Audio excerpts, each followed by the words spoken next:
With more Second Amendment sanctuary cities and counties popping up in the tri-state, the calls for support flow in. I think it's a great idea.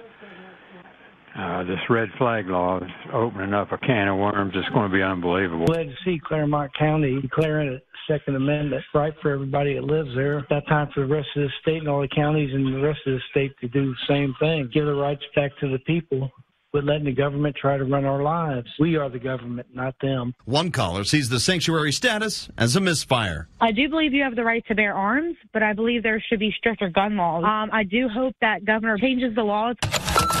Ohio is among the worst states to drive in, receiving a D-.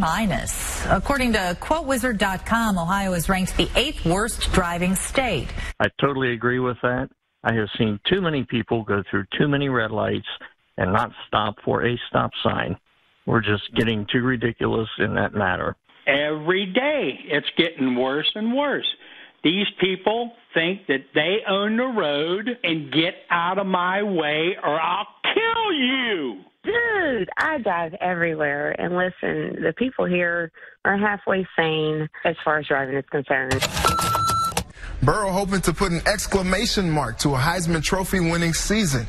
Every special throw making Bengals fans more excited than getting a rose from The Bachelor. This is Richard from Loveland. If I was Channel 9, I wouldn't jump up and down and click the heels together yet because there's no guarantee that Mike Brown's going to draft him in the draft because Brown always wants to start from the bottom up, build defense and offense and all that. Brown might just decide to stay with Andy Dalton and give him a long-term contract. And if they don't draft Joe Burrow, there's going to be an uprising down here. It's a guarantee that Mike Brown will not get Joe Burrow a large contract. He wants to stay with the New Orleans Saints in Louisiana. They will buy him from Mike Brown. Joe Burrow, stand your ground and go to the New Orleans Saints.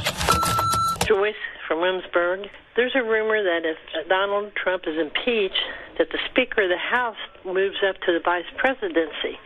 Could you please either deny or confirm this rumor? Because if that's the case, you can see why Nancy Pelosi is pressing this so hard. Joyce, while the Speaker of the House is third in succession to the president, it's a different story if President Trump is removed from office. If that were to occur, Vice President Pence would assume the role as president and then would nominate someone to fill the vice president's position. That person would then be confirmed by a majority of both houses in Congress. Thank you again for all the calls this week. If you ever have an opinion on a story, call the hotline at 513-852-4998. And thank you for the civics lesson, Professor McKee. That's really what I'm here for. I took forever reading the Constitution last night. Pouring through research last night.